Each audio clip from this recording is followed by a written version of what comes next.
dans le sacrifice de Jésus-Christ, il y a la richesse, il y a la gloire, il y a toute la prospérité, tout ce que tu désires dans ta vie est caché en Jésus-Christ, dans sa mort, dans sa résurrection, parce qu'il dit que nous mourrons avec lui et nous ressuscitons avec lui. Il est assis à la droite de Père, nous sommes assis avec lui dans les lieux célestes. Frère, ce qui veut dire que Jésus a dit tout est accompli, tout est réellement à. Voyez-vous ce que Jésus est venu faire? Lorsqu'il revient, il ressuscite. Il dit aux disciples que tout pouvoir m'a été donné sur terre comme dans. Il est allé jusqu'au séjour des morts prendre les clés du séjour des morts.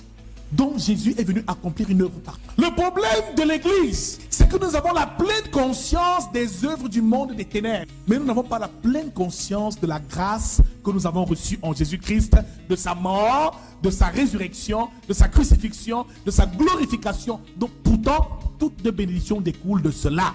La foi vient donc de ce qu'on entend, et ce qu'on entend vient de la parole de Dieu.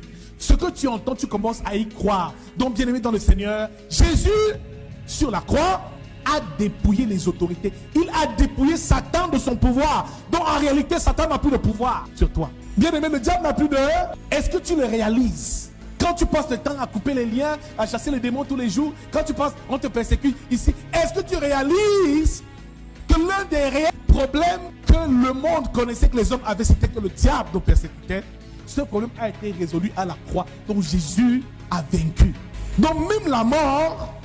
Nous ne devons pas avoir peur de mourir parce que la mort n'existe plus en tant que chrétien. Nous sommes dans la vie éternelle.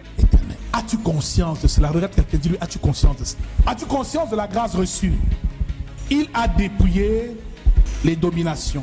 Il les a clouées publiquement à la croix. L'œuvre de la croix, c'est la victoire.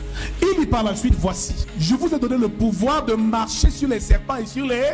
Aucun chrétien, la plupart des chrétiens ne développent pas ce pouvoir parce qu'ils ne croient pas en la puissance de la grâce de Dieu qui est répandue au milieu de nos frères. Jésus est allé plus loin en disant tout ce que vous demanderez en mon nom vous sera à... Tous les jours on demande, ça ne marche pas parce qu'on n'a pas la pleine conscience de la grâce. On n'a pas reçu le renouvellement de notre intelligence. Nous comprendrons plus tard pourquoi et comment le diable a procédé pour infiltrer l'église et répandre quelque peu et quelquefois des doctrines de démons au milieu de nous. Les disciples même s'amusaient. Luc chapitre 10, en partir du verset 17, ils reviennent auprès de Jésus. Maître, nous te rendons grâce car les démons nous sont soumis à... Donc les problèmes des démons, ça a été réglé depuis très longtemps. En temps normal, si tu es enfant de Dieu, tout démon tremble devant toi. Il suffit de dire au nom de Jésus, démon sort, le démon va sortir. Mais le problème, c'est que le chrétien n'a pas conscience. Le diable s'arrange à nous éloigner de la vérité afin qu'on ne prenne pas possession de notre un pouvoir que tu emploies dont tu n'es même pas conscient, dont tu ignores tout. Tu ne peux même pas l'utiliser. Tout est accompli. Jésus n'a pas fait tout ça pour rien. Continue de trembler après les petits sorciers du village aujourd'hui encore. C'est dire que tout ce que Jésus a fait là, ce n'était... Avoir peur des petits envoûtements, des petits machins que l'ennemi fait là. Mais le problème, c'est que dès l'instant où on y croit, ça prend effet, ça devient notre réa. Frère, marchons à présent en toute assurance. Où que tu ailles, il dit, vous êtes la lumière du monde.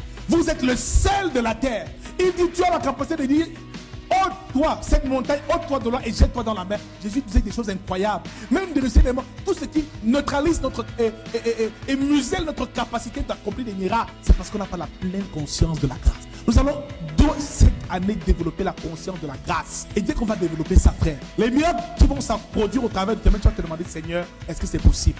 Tu guériras les malades au nom de Jésus-Christ. Parce que tu auras la pleine conscience de ce que tu as reçu.